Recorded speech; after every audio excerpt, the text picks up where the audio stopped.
Hi guys, welcome back. Please continue to follow me on my Facebook page, LX250GS. Don't forget to subscribe on my YouTube channel, Roadrunner 250cc LX250GS. So guys, it's past midnight. So nandito ako sa may Marcos Highway. Pauwi na ako sa bahay. Galing akong Santa Lucia Mall.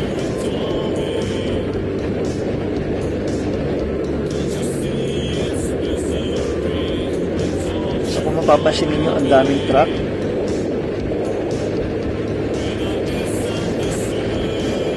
So kapag nakakita kayo ng ganito karaming truck, ang una nyo dapat nasa isip ay iwasan sila.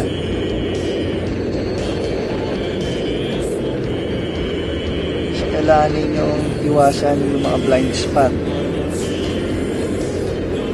Dahil ang mga truck, hindi nila mapapansin yung mga sasakyan, lalo na sa mga part na hindi nila nakikita.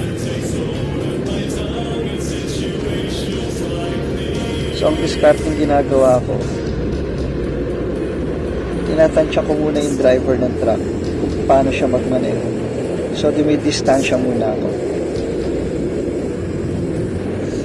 So i-check nyo muna kung gaano kabilis yung truck. And then dapat familiar din kayo dun sa daan.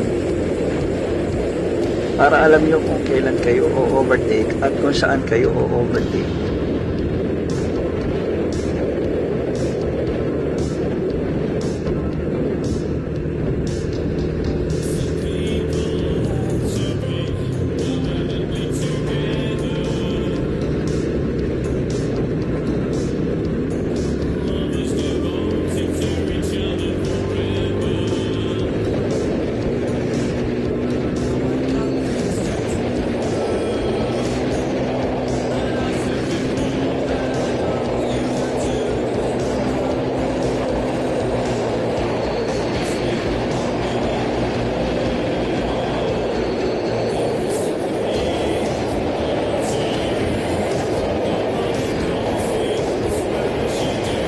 So nalagpasan na natin yung truck.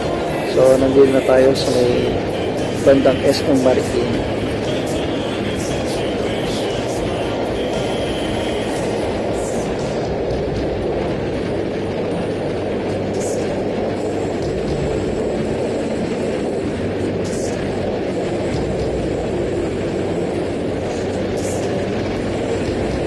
So kung napansin niyo sa kahabaan ng Marcos Highway, may mga part na madilim o walang street lights.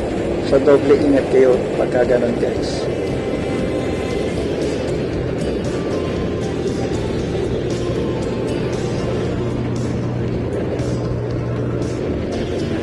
Sa mga bago nagmamotor, ang may papayo ko, defensive driving palagi. Okay lang na mabagal kayo basta makarating din sa pupuntahan.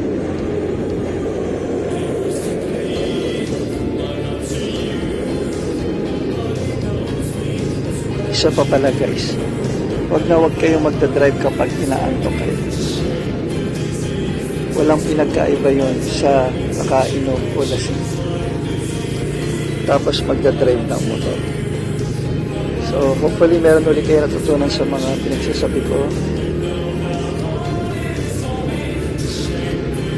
Thank you for watching. Please continue to like and share my Facebook page. Ride safe guys.